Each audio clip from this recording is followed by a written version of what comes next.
Hi, and welcome to the Human Side of Business podcast. I'm Ange McCabe, CEO and co-founder of Intuitive Performance. I'm a performance coach, HR professional, whole person leadership facilitator, and your host.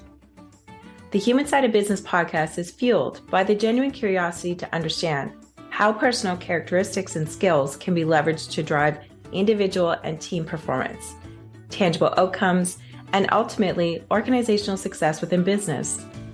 Each podcast is devoted to sharing knowledge, expanding our learning edges, and exploring the trends in corporate culture towards growing the emotional intelligence of organizations. I'm so glad you're here. Hi, everyone, and a warm welcome to Tina Greer. Hello. I just thought, can I call you Miss Angela or Miss McCabe? How do you want me to answer you? You can just call me Ange. Ange. Okay, yes, Ange. Yes. It is a pleasure to speak with you today. I'm super excited of what's to come, in our conversation. Likewise. So everyone, I've had the pleasure in the green room to really understand a bit more about Tina, but I would like to share a bit of background first. And Tina, feel free to jump in and add as you see fit. And then we'll get started on our topic for today. So introducing Tina Greer, she's a business growth strategist, a speaker, and best-selling author. She's a CEO of Greer Business Solutions, LLC, with 20 plus years of experience in business management, finance, and business development. Tina offers coaching and consulting services, specializing in bidding on government contracts. She works with clients in problem solving, goal setting, and achievement, increasing self-esteem and confidence. Tina is coaching business owners to really optimize revenue streams from a cost-conscious perspective. She's a seasoned pricing expert with service contracts of medium to large range proposal values from 30 million and above. In addition, she's a certified life coach and owner of a bath and body product line. Welcome, Tina. Thank you, Ange. It's a pleasure to be here today. Yes, I'm really curious. When, before we dive into our topic today, when it comes to being a certified life coach, a bath and body product line, and then, Tina Greer Consulting Solutions, how do they coexist, or how do they all fit together? Right. Well, the thing about it is, so you see, as you were reading the my brief bio, and then it's like, okay, the analytics of pricing, numbers, and all of that. But then I have a creative side, which is, writing, which is creating. It allows, so, by having a combination of sorts, the whole, the nucleus of it all is to empower and also to educate. So the bath and body line part of it allows the business owner to indulge in self-care, because we all have to care for ourselves, our body, internally and externally, in order to do the work that we need to do. So it allows me to really work in my creative space, because I love to create. So I'm not thinking about the analytics of numbers and crunching and strategy and all of that. So I get a chance to have a little fun, but also give back, because we need self-care in order to be successful in our business. And then the life coaching aspect of it, I actually became a certified life coach is because at one point in time, I was actually an author coach, where I coach individuals in order to create their books. So I needed to be able to help them and assist them in birthing their ideals.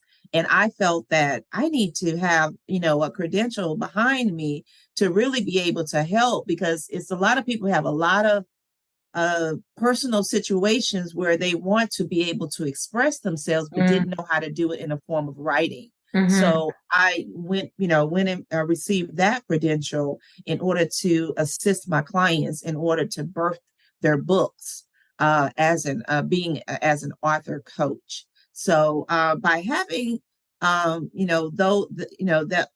credential, and then also being in a creative space of my bath and body line, it allows me to give back and nurture and be able to help others express themselves in written form, and also be able to give into themselves or love on themselves through the nourishment of natural products to nourish the skin, nourish the soul, I love this. Yeah. care and self-love.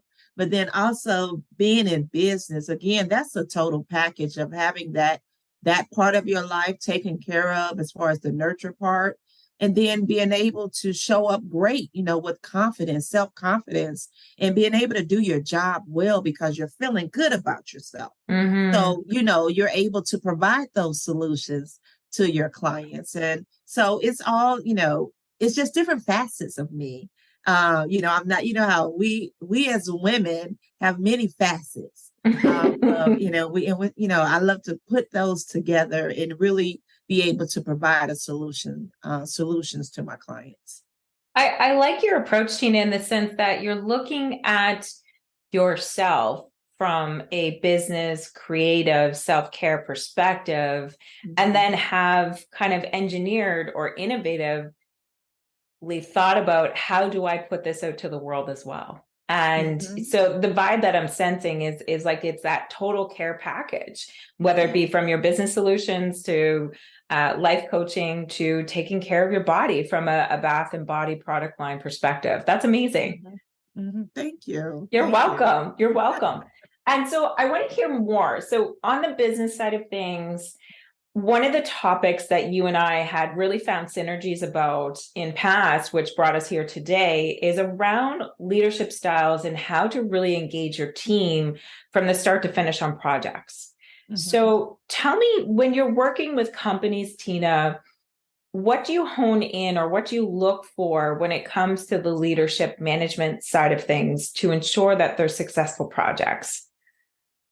What I like to hone in on first and foremost is the communication style. How are they communicating what they need? For instance, how is the management team communicating what do they need for from their staff in regards to completion of projects or tasks? How is that information being conveyed? Is there a sense of urgency? Are you allowing the employer or the staff to have freedom of how they complete the task? What is the engagement level in order to get that desired end result? So really having that type of conversation, completing an assessment if necessary, to find out how are they really operating the business in order to be most effective. So we really need to hone in and start to identify those problems or those challenges, if you will, in order to see how we can make it better. Understood. Definitely. And so when you're talking about an assessment, what value would an assessment provide? Just trying to understand if you're looking at it from the totality, from the project management side of things, or do you mean an assessment from the perspective of how we're communicating together and how we can communicate those expectations? The assessment of how we're, in regards to the communication piece of how are we working together?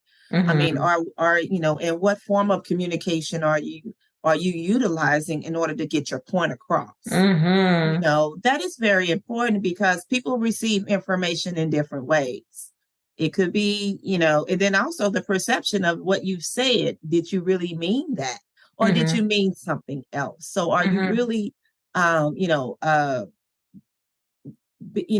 you really explaining what you want from that person versus, oh, they know what I mean? A lot of things can happen with, what I mean, type scenarios where it really is not the case. They're thinking something else. Yeah. But to be really clear in answering in asking the question and also identifying the task and then making sure that person that you're talking to is receiving it. Have them even repeat it to make sure they understand what that process is and also the expectation of that particular task in order to have an overall success of the project. I like that overall approach in the sense of, okay, what's our baseline? Where are we coming in at? Do you front load your conversation or do you back load it? Are you people orientated or task orientated? Are you fast paced or slow paced, right? So we generally subscribe to the DISC model. So dominance, influence, steady conscientiousness. Everybody has a model in the sense of behaviors, but what's great about it is it really helps us understand adapting communication styles. So Ange needs to understand Tina and be able to adapt to how she needs to be spoken to, not how Ange wants to deliver it. Right. And that's where you really find the synergies is what I'm hearing. I also like the golden nugget in what you're saying, Tina, around the fact that when it comes to project communications, it's not just about how we're communicating, but how we're interpreting it. So saying things like, I think what I hear is XYZ.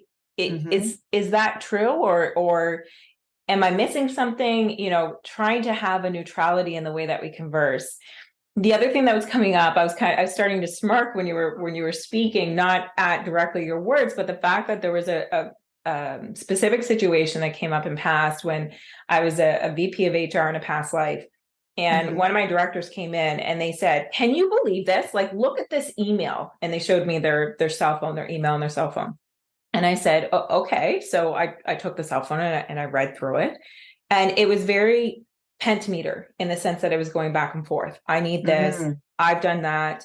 What about this? What about that? And so when you read it from a non-emotionally charged position, it just seems prescriptive. And so I looked at the director and I said, okay, what's the issue? Well, they're not hearing me and they're using a really yucky tone in the email and they're not following through with what I've asked them to do. And then so I asked them a question. I said, did you talk to them face to face? And they were like, well, no, not yet. And I said, so you get where I'm going with this in the sense that it's really important as soon as we have some sort of frustration come up or there's confusion, or I've always used a rule of thumb. If there's more than 2 emails back and forth about the same thing, then I need to change my mode of communication because it's so important, especially with time constraints around projects. That is so true. I was having that conversation with one of my clients recently where she wanted to get her point across, but she's tend to be very emotional. And so, just to really get her in the mindset of this is not about an emotion. You need to take care of business. So instead of automatically just saying things off the top of your head when you're talking to that person, write your questions down. And that would allow you to take the emotion out of it. It allows you to step back and pause. Absolutely. Before you convey what you're trying to say. But if you write it down, write in legible form and take it with you if you're an emotional type of person, take them with you and just recite them. Ask the question to the person that you want the answers from and allow them to answer you.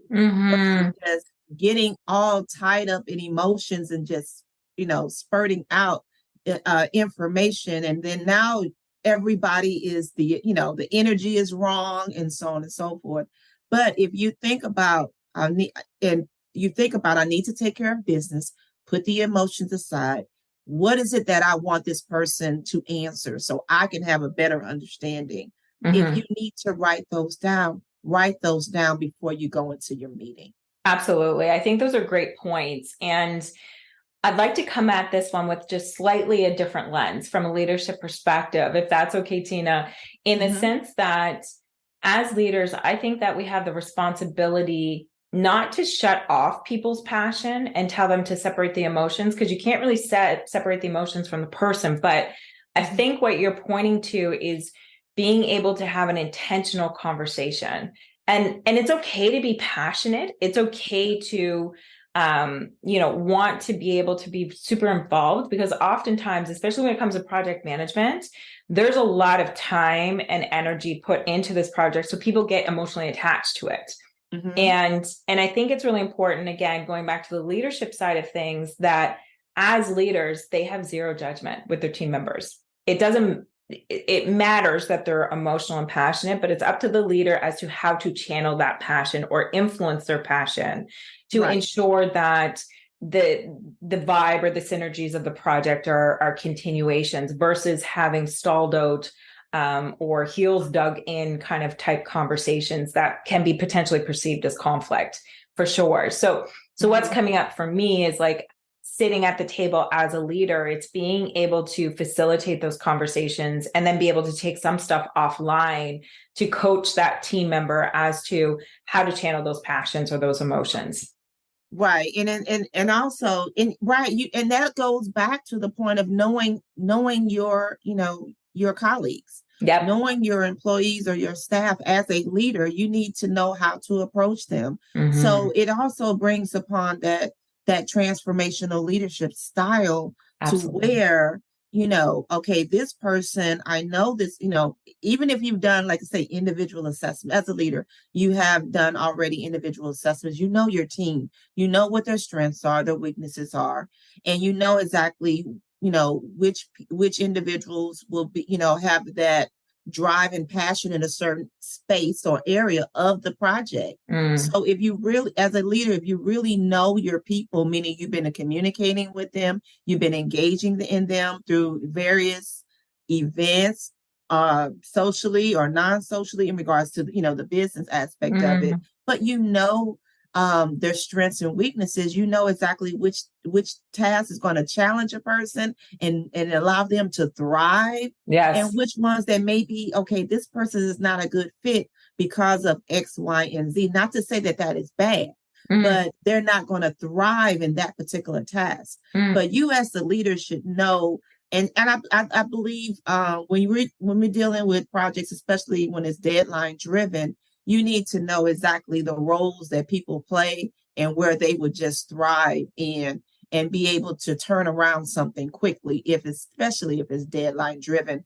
And also being in, working in government contracts, as far as like proposals, working on proposals, you have a deadline to meet, and you have different people doing different parts of that proposal, and it is deadline driven. So at the end of the day, no matter what, things need to get done, and you want to make sure that they are compliant. So, having people be responsible as a leader for their task, and also, and having the communication style and the management style to let them shine in what they do best, and still and deliver quality product at the end of the day, so everything can be compiled.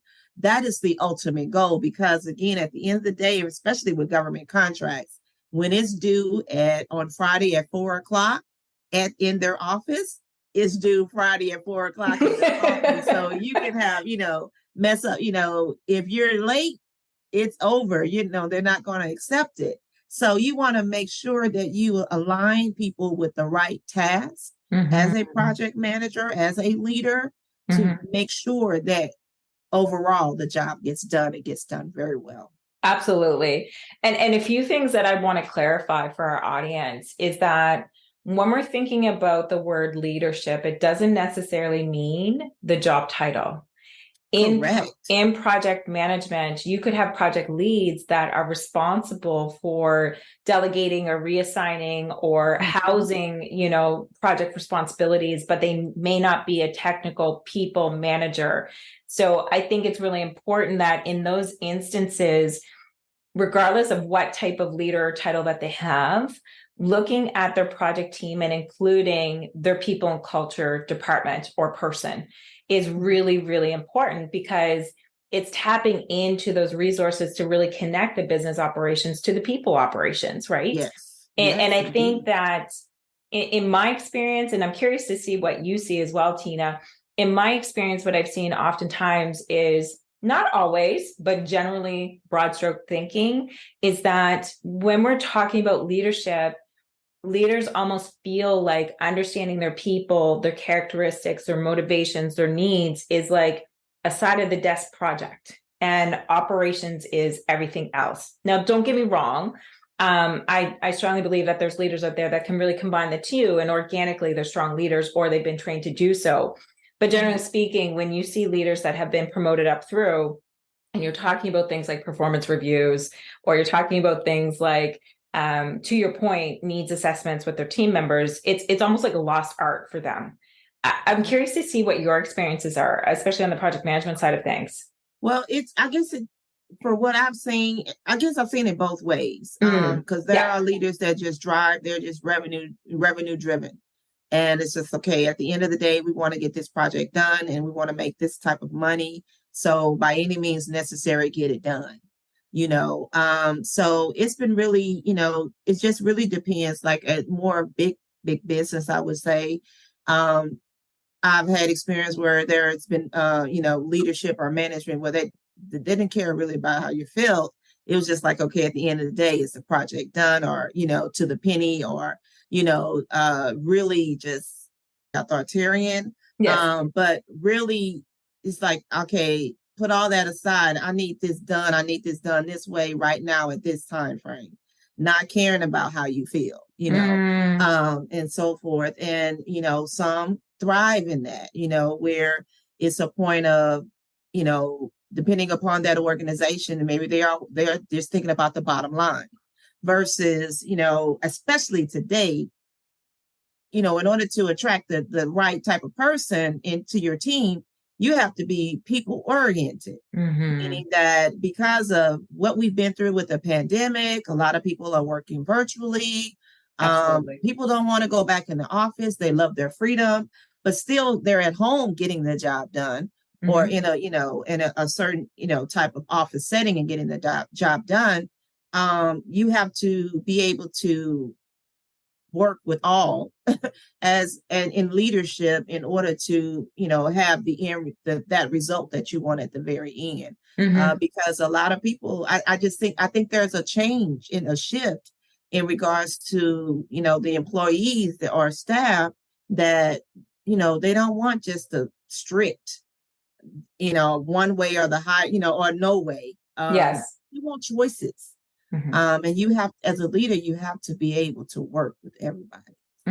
Absolutely. Absolutely. And I think that as AI starts to step in a little bit further, technology changes, the hybrid workplace, when it comes to project management, I strongly believe that there's still many gaps and opportunities where leadership skill sets can be capitalized on. And because as we see AI right now, it's not fully capable of doing the emotional side of the leadership job or the soft skills, which let's face it, they're not soft at all. You have to have great resilience really to show up for others. But all this to say, I think that there's a growth edge for many leaders, especially in project management and in that type of scope of work, in the sense that they have opportunities to really dial into, okay, what are Tina's strengths versus Angie's strengths? And what's Tina's stress threshold versus Angie's, right? And how can we allow that to fit? And how can we have continuous conversations, it not just be at those pivotal times throughout the project management calendar, right? That is so true. And actually, I was on a webinar earlier today, a global webinar, and a gentleman was talking about AI and having a virtual assistant, an AI virtual assistant, to do some of the work, some of the tasks. I'm not sure exactly how that's going to work, but that is what his company is actually working on currently. And, it's going to be a point where, I think that even though we have AI and a lot of it's still beta and chat GPT and all of that is still in that beta point, but it's going to be part of the workplace. Absolutely. That is the future. But again, that human element, I don't think no one can replace the human element. That emotional element that we all have, because that is really, AI is a machine. So, we can look at, even going to look at futuristic movies, we've looked at movies and blockbuster movies and things of that, but, and we've seen it, that it's coming. But the point of is that I don't think it can replace that human element, that human touch, that we need in order, to have fulfillment, in the work that we do. Absolutely. And I think what you're pointing to is emotionally intelligent leadership, servant leadership, the Mhm. transformational leadership, Yes. and also like the coach approach style to leadership. So it's Yes. the latter part of it being that the leader has the skills or tools within to be able to coach their team members so that they can leverage or learn the skill sets that are required, so that it isn't that repetitive reminders and the expectations and the carrot and the stick. It's really teaching them based on, or meeting them where they're at, I should say, and Mhm. mentoring them or coaching them so that they can understand what's required of them, from going back to the initial part of the conversation as to deadlines and how to hit them efficiently. Right. That is Yeah. so true. That's true. That is true. So, maybe 20, 30 years they'll get to that point with AI. Robotics, robots and things of that nature. But for right now, that Mhm. human element, the human touch, the emotional intelligence that leaders bring to the table, at the end of the day, that is going to Absolutely. empower the employee, empower the staff, the person that's doing the work. And you want to have individuals where they trust you, they trust your judgment, they Mm. trust that you believe in them in order for them to do a good job. And then also that really stems from, empowering others, Mhm. and then also allowing them the space to grow, to learn from you in order to be able to achieve success. Yes, very well put. I agree. I agree with all those points. Now, Tina, I know that your special sauce really delves into government contracts and the same. So what would you have to say with regards to leadership and how to really engage your team around those government contracts? Because if you have someone like me in there, where I like to flex creativity, I don't like consistent tasks all over and over again. Administrative government contracts could be a bit daunting. Mhm. How do you keep your team engaged when it comes to these types of things? Well, that is a really, I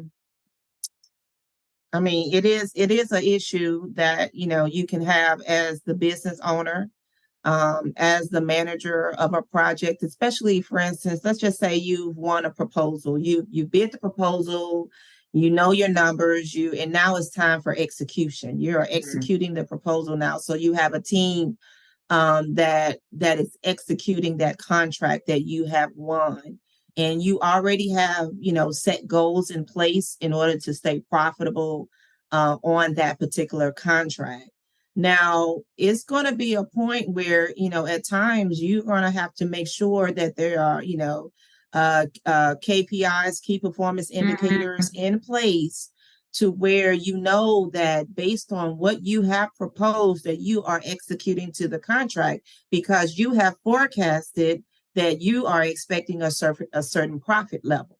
Mhm. Now, based upon the staff that you have in that contract is going to determine your profit level. And what you have proposed already in the contract in regards to the type of people that you're going to have working with you on that project in order to complete it, that is, has already been discussed and vetted and so forth. Now you're executing to what you have proposed. So you have to make sure that you have the right candidates in that, on that project, in Mhm. order to execute it as if, just like you have proposed it, to get to that ultimate profit level that you want. Mhm. So it's a point of, if there's someone that's in there that's not a good fit, or is not performing the work, then you need to make sure you have other candidates on hand in Mhm. order to do that particular job. Or you have someone that in there that may be great at doing the job, but they are highly priced. They're a higher price. They have a lot of education, and it doesn't take all that to do that particular task. You need to, reconfigure your staff to make Mhm. sure that you have the right people for the right, task, in order to get that overall project completed Absolutely. and make a Yeah. money at the end of the day. Mhm. So the goal when you're dealing with that is to make sure that you're hitting your revenue goals, and make sure that you have those, KPIs in place in order to execute, most effectively for your business. So it's a lot of different moving parts in regards to making sure that you are running in a smooth operation, if you will. Well put, Tina. Well put. I'd like to hear more about, well, I'd like the audience to have the opportunity to hear more about the book that you've authored or birthed around government contracts. Tell us more about this. Wow. So what I decided to do, I have a Facebook group, and in the Facebook group is the training hub for women government contractors. I work with, I provide strategies and tips in there all the time on how to be most effective in the government contracting space, understanding, pricing, understanding how to do your market research, understanding networking, the importance of networking, so on and so forth, understanding a solicitation, how to read one, how to interpret, what's the strategy behind the bid. So I'm always working with, especially a lot of people that are new to government contracting. That is my sweet spot. But so I decided to really take all that information that I've been sharing and put it in a book in pursuit of government contracts. So to have even a more experienced contractor be able to, glean nuggets from that information that I share in my book, as well as help those who are new to government contracting, because it is really to help them navigate and really gain the confidence.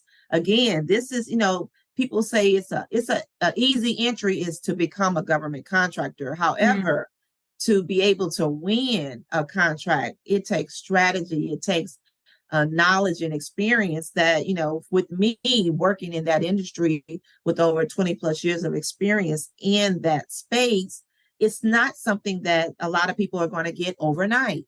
So because there's so many different variables that you have to consider when you're putting together a proposal or a quote and things of that nature, I wanted to really kind of help simplify the process. And so you won't, feel overwhelmed and utilize the book as a resource. Again, another tool, a resource to make sure that, you're on the right path.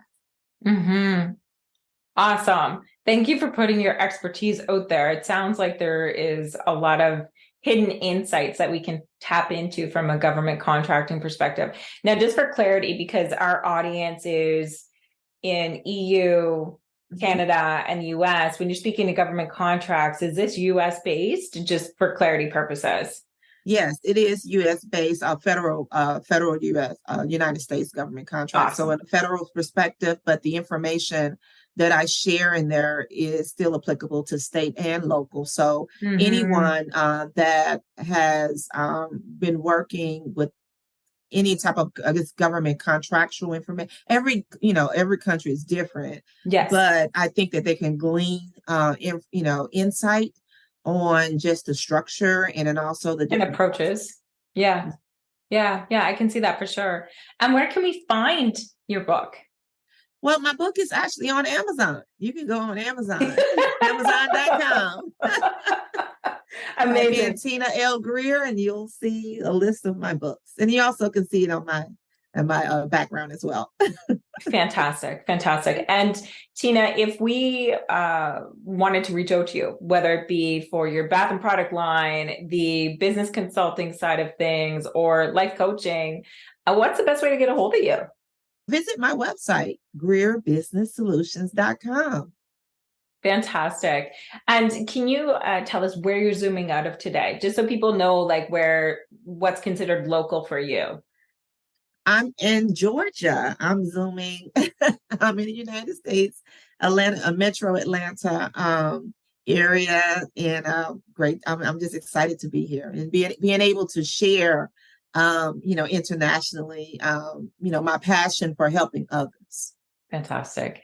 Thank you so much for your time today and gracing us with your presence on the Human Side of Business podcast. Thank you so much. Thanks for listening to the Human Side of Business podcast. I'm glad you could join us. If you enjoyed today's episode and want to stay updated with our latest content, make sure to visit our website. The link can be found in the episode description, where you can subscribe to the podcast, sign up for our newsletter, and learn more about our whole person leadership services. Sounds interesting? Explore the Whole Person Leadership Cohort by Intuitive Performance, a unique program that offers unparalleled support to managers on every step of their leadership journey. Our program features evidence-based assessments, workbooks, group coaching, and interactive learning experiences to help you level up your leadership skills. Reach out today to apply to one of our upcoming cohorts. Until next time, take care and stay curious.